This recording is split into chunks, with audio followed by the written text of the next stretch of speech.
In it here now, I'm gonna do now, I'm gonna been on here now, who bid $500,000 bid. Welcome to the Legacy of Agriculture. This program will explore the past, present, and future of agriculture. We'll look at the people, products, and events that have formed its history. And now with today's guest, your host, Chris Bair.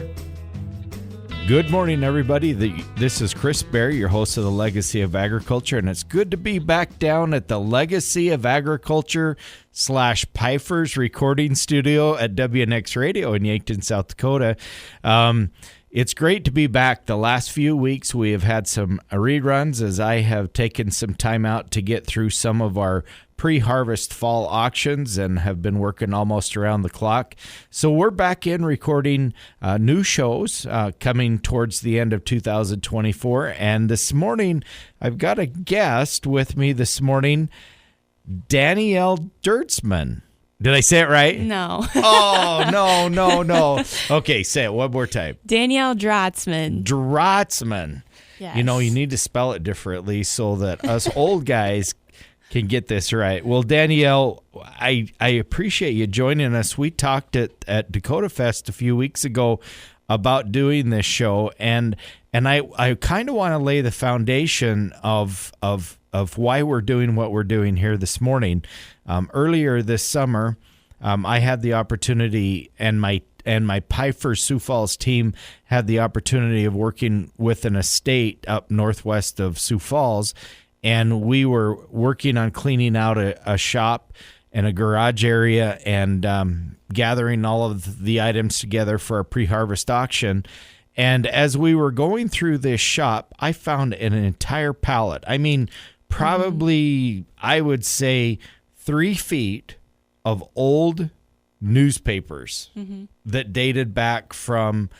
The newest ones was in the 40s and 50s, dating back to the oldest one that I've got here with me would be December 16th of 1916, so well over 100 years ago. But I thought that it would be really fun to talk about market reports today versus market reports over 100 years ago. So the newspaper that I'm going to draw from, I'm going to back up and I'm going to say this. It was really interesting to grab some of these newspapers off from this pallet and just open them up and start reading them. And one of the first things that I noticed with marketing, newspaper marketing 100 years ago versus newspaper marketing today is that a lot of it was the same enthusiasm. A lot of it was if they're advertising, for example, I'm going to look right on the back of one of these newspapers, and I'm going to give them credit. The newspaper isn't in publication anymore, but it's called The Farmer, that was printed out of St. Paul, Minnesota, and they had what they called Dakota editions, which were some of them were distributed in certain areas, but this was the Dakota edition that I would have to assume was distributed only in North and South Dakota. And on the very back of the newspaper, on the last page, and this is the bad side about radio, is I can't show you, but those of you that are on YouTube, I'm going to show you. Here it is, Oliver Manufacturing. Oliver that was building tractors was advertising a new tractor that had high compression pistons. It was a high compression engine that was supposed to deliver more horsepower, more efficiency, burn less fuel, blah blah blah, yada yada yada. This is the best one in the whole world. And is that really any different than what manufacturer advertising today? So that was one of the takeaways other than the technology side of it. So don't be calling or sending an email to Danielle and I saying, everything's different, because actually we're talking about the marketing side, which was different. And so it was a really interesting experience to have these newspapers the last few months on my desk at work, because I've been able to thumb through some of the newspapers and the articles are just outstanding. And I'm a history junkie and I just absolutely love to read about history.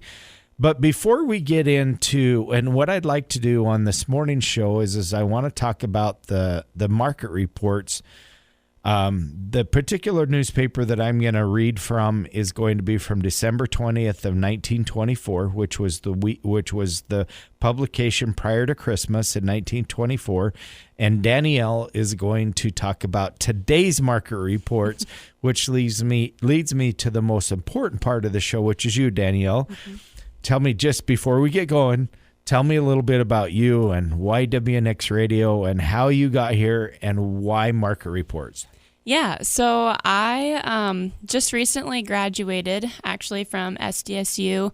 Back in 2023, so not too long ago. I've been out of school for about a year. Nice. I worked at a vet clinic before then for quite a while, and just was kind of looking for something different. And I guess I should maybe back up and say that I didn't necessarily grow up on a farm, but I was definitely surrounded by it. I had uncles that I helped a lot, and so I've always been around it, and it's always been a big interest of mine. So I went to school for animal science and kind of got in it that way. And I was more on the production side of things. So a lot of I took a lot of stuff like classes and, nutrition and genetics and reproduction and all that kind of stuff. So I really enjoyed that, but I, got out of school and was kind of looking for something. And I've always really enjoyed, I guess, the storytelling. I had a graphic design minor too, which was kind of a weird combination with animal science. And so that creative side has always kind of been a part of me, I guess. I've always really enjoyed art, and, the radio is a very creative world too. So it's kind of it's a different, not where I thought I would end up, but that's kind of, and then this job opened and I applied and they're like, yep, we can teach the radio part, but we need somebody with the background. So Nice. That's kind of how I got here. And then the whole market part of it is a little bit new to me, but I think as I've been here almost a year, and it's kind of, I've learned a lot as I've been Very here good. for my year. So, Very good. Yeah. On the legacy of agriculture, we're very fond of young folks like you. Mm-hmm. People can't see Josh here standing, helping us doing the technology side of it, but Josh Erickson has been on our show a number of times, and he has a history major from Black Hills University, right, Josh? From Black Hills University. He's just shaking his head up and down. And one of the key components to agriculture, and I'm absolutely 110% convinced of this, is that our young people, and I could say that because I'm getting to be an old man, but the young people are vitally important to the survival and the continuation of agriculture. And it doesn't matter whether you're coming from the history side, whether you're coming from the animal science side, whether you're coming from the veterinary side, or whether you're coming from the commodity marketing side. It's taking a whole group of young people to ensure that here in the United States and here in North America that we've got a good, healthy food supply.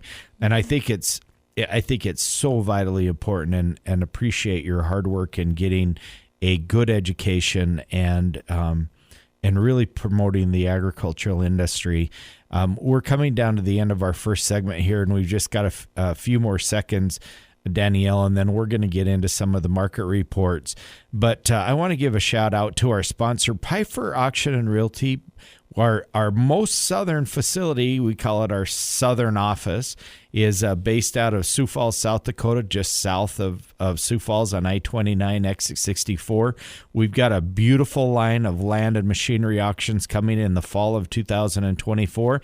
And to find out where those land auctions and machinery auctions are, it's just as simple as getting onto our website at Pfeiffers.com or giving us a call at our southern Pfeiffer's office, 605-836-2277. Nobody does it better. Hey, this is Jasmine at Pfeiffer's Auction, Realty, and Land Management. Pfeiffer's offers multiple ways to bid and buy at our equipment and land auctions. You can bid online, in person, or place pre-bids before the sale even starts. By providing convenient bidding platforms, we make sure that you can buy the items or parcels you want the way you want to. Visit Pfeiffers.com to see a complete list of our auctions.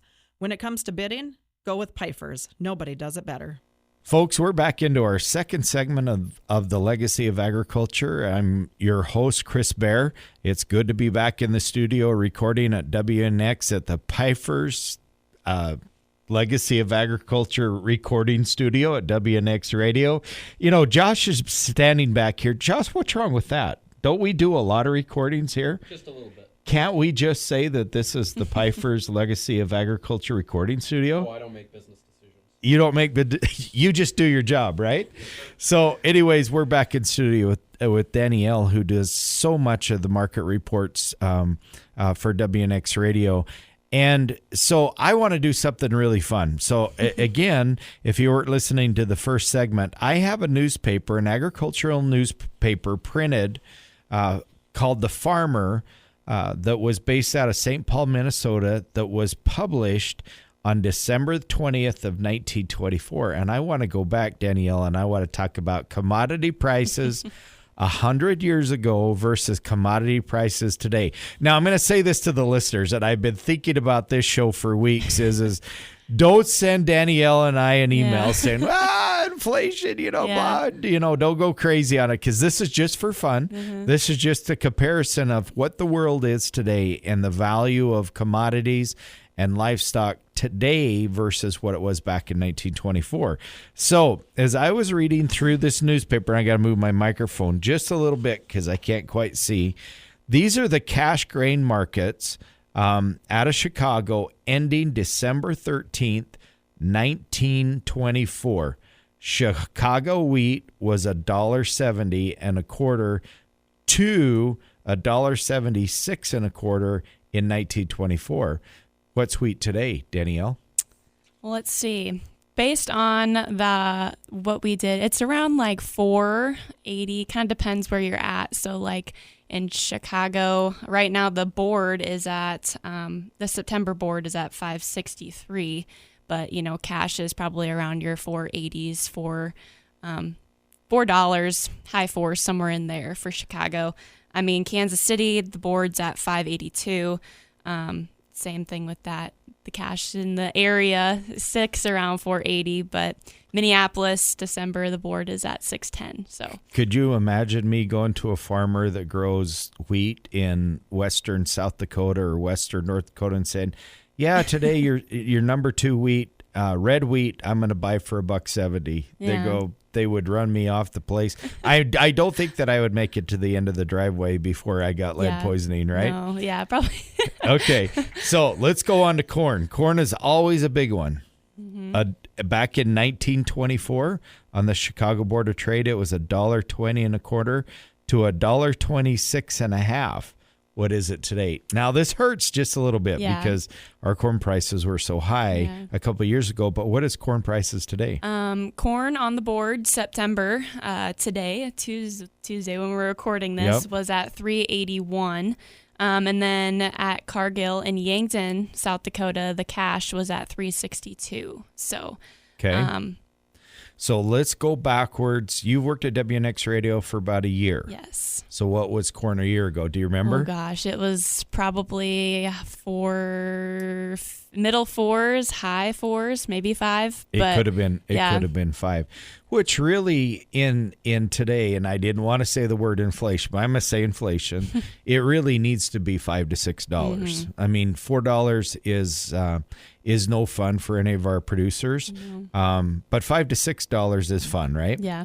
All right. So oats. Do you have oats? We look at a little bit of oats. You don't have it? I don't have it here, but I could probably tell you about what it is on the board anyway. Okay. On December 20th of 1924, number 2 white oats was 58.5 cents to 61.75 cents. Yeah, what's oats today? Off the top of your head. On the board, I think it's about like $3.80 or something. Yeah. Again, if I was a commodity buyer, and all you commodity buyers that are out there listening, if I went in and offered 50 to 60 cents for oats, I would get lead poisoning. How about barley? Do you have barley? We don't. I don't have barley. You don't have barley on the board. Well, I grew up in southern Idaho where barley was a big deal, and a lot of barley was grown. And usually barley is worth $1 more than what soft spring wheat is. And back in 1924, barley was under $1. It was 72 to 96 cents. And today, I would guess barley to be $5 to $6 if it's good beer barley. Mm-hmm. So huge differences. So let's go on down. It did have Minneapolis prices, but we're kind of hanging on the Chicago prices. Let's talk about some of these markets just a little bit. One of the things that was interesting to me, Danielle, is that back then, 100 years ago, there were some things that were on the market reports that we don't get today. Egg prices. Yeah. Okay, so here's some egg prices. Egg prices December 13th, 1924, 92 score creamery were in Chicago was 41 cents. New York was 44.5 cents. Boston was 43 cents. And Philadelphia was 45 cents. I believe that would have been for a dozen eggs. Yeah. And so eggs now in the grocery store are... Depends if you get the free range or the cheap ones. That's right. Yeah, I forget. They didn't. I think everything was pretty much organic back there. So we could almost go to the free range price, which probably free range chickens are $5-6. $5-6. I would think. Yep. I don't know. I haven't looked at egg prices in a while. So. Yep, that's right. So I've got to go somewhere where my heart's fond. Potatoes. Mm-hmm. Oh, yeah. Now, potatoes are largely grown in the Pacific Northwest, on the East Coast, and quite a few in Minnesota. But potato prices back in 1924, in Maine, the shipping points are running about 55 to 60 cents per 100 pounds. Right now, production costs for 100 pounds of potatoes is about $5. Mm-hmm. And so my potato grower friends are always hoping for $6 to $7 a hundredweight. Mm-hmm. They hope to raise 200 to 300 hundredweight per acre. And so, again, the price of potatoes back 100 years ago were about the 10th of the price that they are now. And I guarantee I'm going to get a telephone call from somebody like Tom Campbell, if you're listening from up in northern part of North Dakota, saying, yeah, but it's 10 times higher to raise them. Yeah. My phone will probably be ringing by the time the show's over on Saturday. But potato prices were about 10% of what they were. Another thing that is very interesting that gets reported today that doesn't hit the wires very often today is fur prices. Mm-hmm. There was a tremendous amount of fur that was traded from bears to beavers, badgers, fox, lynx, minks, otters, raccoons, skunks, weasels, and muskrats. Yeah. How would you like to go down to the river and catch muskrats and skin them for a living and sell them? It doesn't sound like very much fun to me. Mm-hmm. So it really is interesting. We've got just about 2 minutes or a minute and a half left in this segment. I'll talk about the hay market.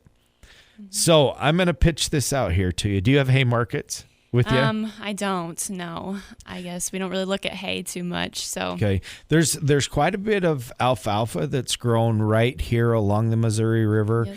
But as you go west into Idaho, Oregon, Washington, and some of those massive states where there's massive dairies, the hay market is absolutely critical.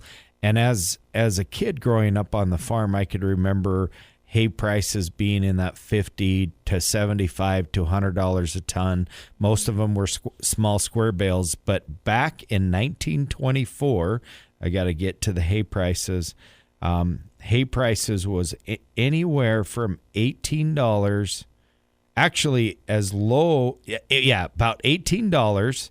And in today's market, I think alfalfa is about $200 a ton. So again, a little under 10% as 100 years ago as to what they were selling hay for. So very, very interesting. It's fun to talk about these markets. We got a whole lot more markets. We're getting to get into the cattle and the hog markets and the sheep markets in the next segment. But very, very interesting stuff. Shout out to our sponsor, Pifer Auction Realty. Thank you for sponsoring the show. I'm Chris Bair, your host of the Legacy of Agriculture, and we'll be right back. Hey, this is Jasmine at Pfeiffer's Auction Realty and Land Management. Pfeiffer's offers multiple ways to bid and buy at our equipment and land auctions. You can bid online, in person, or place pre-bids before the sale even starts. By providing convenient bidding platforms, we make sure that you can buy the items or parcels you want the way you want to. Visit Pfeiffers.com to see a complete list of our auctions. When it comes to bidding, go with Pfeiffer's. Nobody does it better. Folks, we're back. I'm Chris Bair, the host of The Legacy of Agriculture, joined by Danielle from WNAX Radio that does all the market reports, or a lot of the market reports for WNAX Radio. And we've had a great first two segments talking about the history of market reports. And in the last segment, we talked a lot about commodity prices back in 1924, over 100 years ago, versus commodity prices today. But before we go into the livestock reports of 100 years ago versus today, what is the difference, Danielle? Explain to our listeners what the difference between cash price is and prices on the board and how significant they can vary. Yes. So the best way I can describe it, I guess, would be, so when you look at your board, you'll have like October live cattle, you'll have December live cattle. So basically that's what the Chicago board is expecting live cattle is going to be in October, December, January, whatever. So right now, live cattle October is at $176.67. So they're expecting in October that's going to be about that range. But when you go to cash, the best way I can describe it is if you would take your cattle to a sale barn, what they get for that, what you would get for that, I don't know, 1,300 pound steer or whatever, that would be your cash price. So I would say the cash price can a lot of times vary very differently from the futures price, just because in the cash market, there's a lot more competition based on what, like, you're getting from your packers or your boards or stuff like that. So that's the best way I can describe it. Yeah. It's almost like in my world, in the machinery and the real estate world, somebody will come to me and say, Danielle will come to me and say, hey, I've got a section of ground I want to sell. What it'll bring? And I'll say, I think that ground will bring $8,000 to $10,000 an acre, and you can expect to sell that for that amount. But really, until the auctioneer steps to the microphone, and whether it brings $7,500 an acre or $12,500 an acre, that's actually what it's worth. So on the board is just kind of a guess. And the other calculation, those of you that are not familiar with the board prices versus the actual cash prices, is as if you live in a very rural, remote area, you can expect lower prices because of the cost of freight, transportation, spoilage, shrinkage. I mean, there's a million different things that can get varied in. And so as a rule of thumb, producers follow the Board of Trade as a rule of thumb. And that's kind of what we're talking about here. So when we talk about a bushel of wheat being worth $1.75 on the Chicago Board of Trade back in 1924, actually that bushel of wheat in the bin sitting in a farm, say in Scotland, South Dakota, is probably really only worth about $1.10. So you have to take all of that into consideration because you've got rail to get it to a mill, or if it goes overseas, you got to get it to a port and you got to get it on a ship and yada, yada, yada, right? So anyways, when we talk about these, we weren't going to go into this depth, right? No. But it's important to know that. So let's jump into livestock, because livestock's interesting. Okay. And also it's really tough to line these prices up, because as prices are reported back in 1924, obviously how it's reported today is a little bit different, but we're going to do our best to align it, right? Yes. All right. So let's talk about cattle, and ending the week of December 15th, 1924, choice and prime heavy steers, 1,100 pounds and up, were on the Chicago Board of Trade was $9.50 to $14.50 a hundred. Yeah. Okay. Yeah. So what is it today? So live cattle October on the board right now is $176.67. That would be a 100 weight. So again, 100 years ago was about a less than 10%, about 8% of what a steer's worth today, right? Yeah. Okay. Let's go to the heavy steers, which would be your slaughter weight, right? Mm-hmm. So in South St. Paul on December 15th on the board, 1924 was $8.50 to $10.50. On the Chicago Board of Trade, it was $8.50 to $13. So the Chicago Board of Trade was projecting on the good heavy steers to be worth about $2.50 more than what South St. Paul was. Mm-hmm. Okay. Let's go on down to, of course, it goes down into, and this is one thing that's really interesting, Danielle. So back in 1924, this is some of how they broke it down. They had good heavy steers, medium heavy steers, common heavy steers, choice and prime light steers. They had good light steers, medium light steers, common light steers, common to choice butcher heifers, common to choice butcher cows, and this is funny, bologna and beef bulls. Bologna? Do you say bologna or bologna? Bologna. I say bologna, yeah. Bologna. Canners and cutters, cows and heifers, and canner steers. So obviously so much of this terminology is going away, but it was interesting how they broke all of those down and how they talked about each one of that, what we would call the class of cattle, right? So let's go down to the hogs. Top of the market hogs back in 1924 were $9.15. In South St. Paul and in Chicago is an even $10. So what are fat hogs today? Hogs on the board are $78.75. So there you go. Yeah, about $80. There you go. Okay, so heavy hogs, which was $250 or 250 pounds and up, were about 8 1/4 to $9.15 on the South St. Paul board. And then you go down to lambs. Do you guys do sheep reports? We don't really. You don't do lamb usually, reports? Nope. But those of you that are in the lamb world and the sheep world, medium to prime lambs, 84 pounds and down were about $13.50 to $15.35 and $13.75 to $16.25, both on the South St. Paul and the Chicago Board of Trade. So anyways, another great segment, Danielle. We got just a few seconds left. Appreciate you for joining us, and we're going to have a great, robust fourth segment, but a huge shout out to Piper Auction Realty. I'm your host, Chris Bair, the Legacy of Agriculture, and we're going to be right back with our fourth segment after a few commercials. Thank you for joining us. For a complete listing of all of the sales that we've got coming in the fall of 2024, go to pifers.com. Hi, this is Jasmine at Piper's Auction Realty and Land Management. Piper's offers multiple ways to bid and buy at our equipment and land auctions. You can bid online, in person, or place pre-bids before the sale even starts. By providing convenient bidding platforms, we make sure that you can buy the items or parcels you want the way you want to. Visit pifers.com to see a complete list of our auctions. When it comes to bidding, go with Pifers. Nobody does it better. Folks, we're back in our fourth and final segment of the Legacy of Agriculture. Thank you for joining us.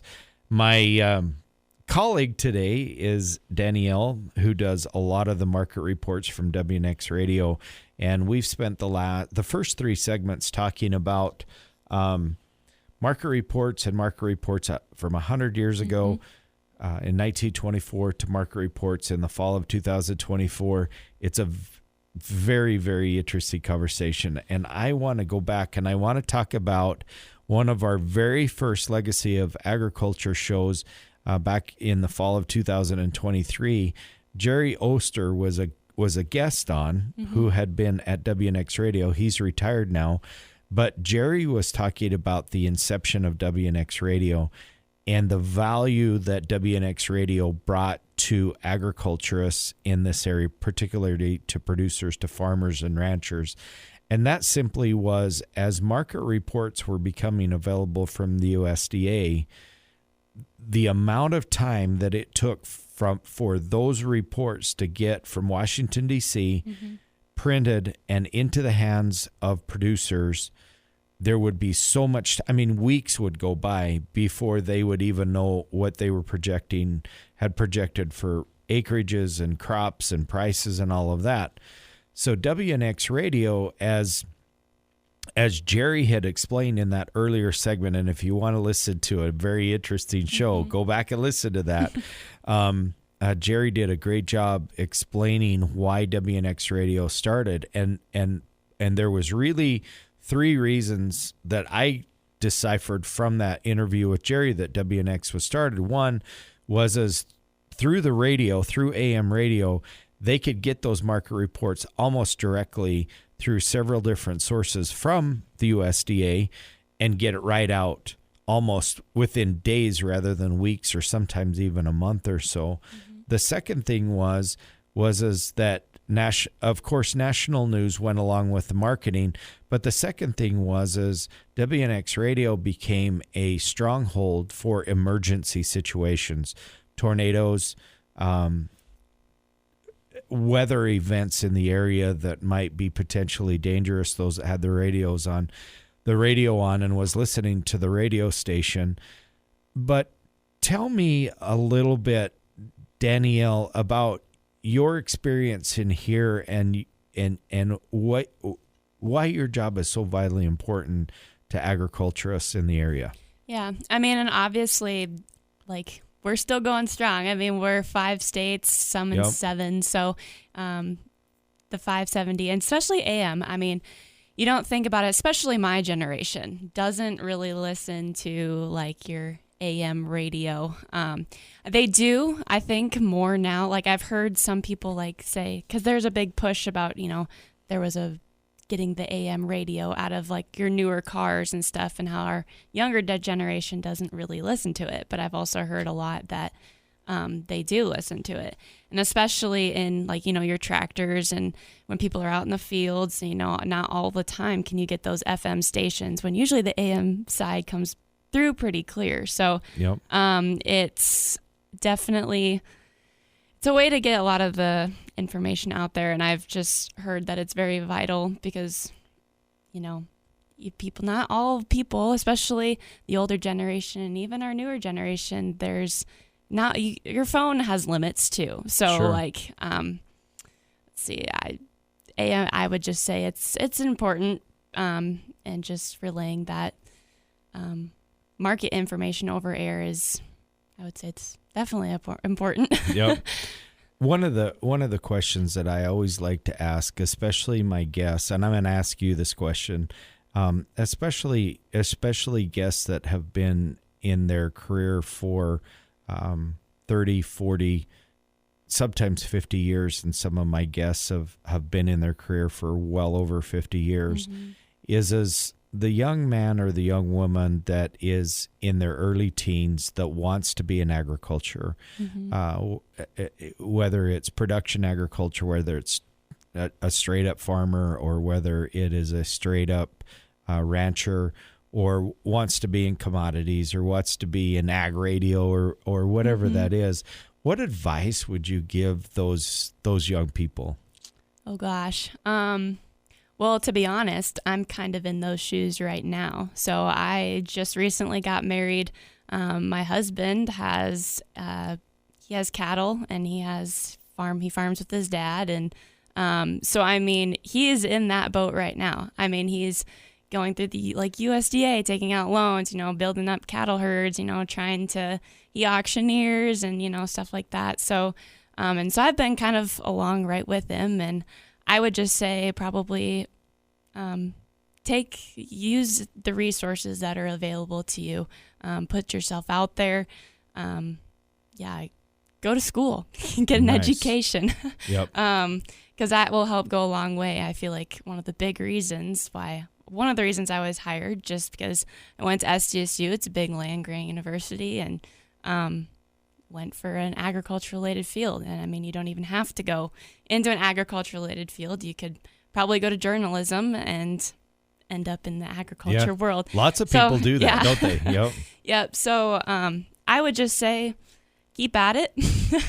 Don't quit. Yeah. Don't ever quit. Yeah. Make friends, because the people you know goes a long way than what you know. So, and I feel like I'm finding that out right now. So, well, you and your new husband, that's a tough place to be. I can remember in my 20s and getting going. Of course, I was raised on a farm, and I was getting going in the auction industry and in the auction business. And I didn't have anybody. My dad was a farmer. He was a straight up farmer. And when I finally made up my mind post-college that I wanted to be in the auction industry, most everything that I learned through the School of Hard Knocks. And some of those knocks were pretty hard, right upside the head. And you're exactly right. Just pick a career and make sure that you do what's interesting to you. Do not go into a career where you feel humdrum. Yeah. Don't go into a career, go into a career that you look forward to getting up and going to work, that makes you smile, that makes you enjoy the people that you're working with. Pick organizations that support you in your endeavors, and the people within that organization support you in your endeavors, and your career will be much easier. Yes. That's my advice there. I always call it the podium. I'll get off the podium. We got a minute and 22 seconds, and then I'll completely be off the podium, right? But having been raised in agriculture, and part of the platform for the legacy of agriculture is always surrounded the good people in agriculture, and sometimes we have some rough patches, right?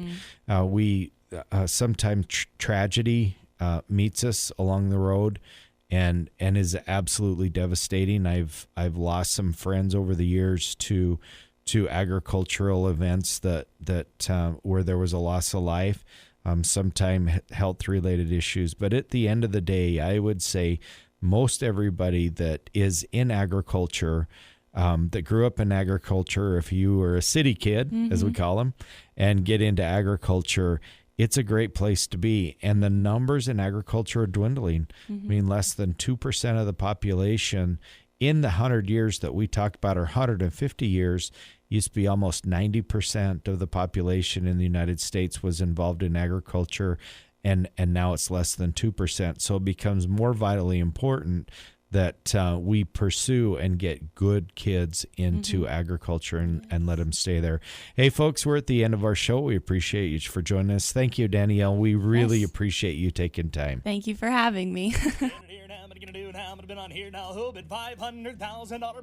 We hope you've enjoyed today's edition of The Legacy of Agriculture with Chris Bair, sponsored by Piper's Auction, Realty, and Land Management.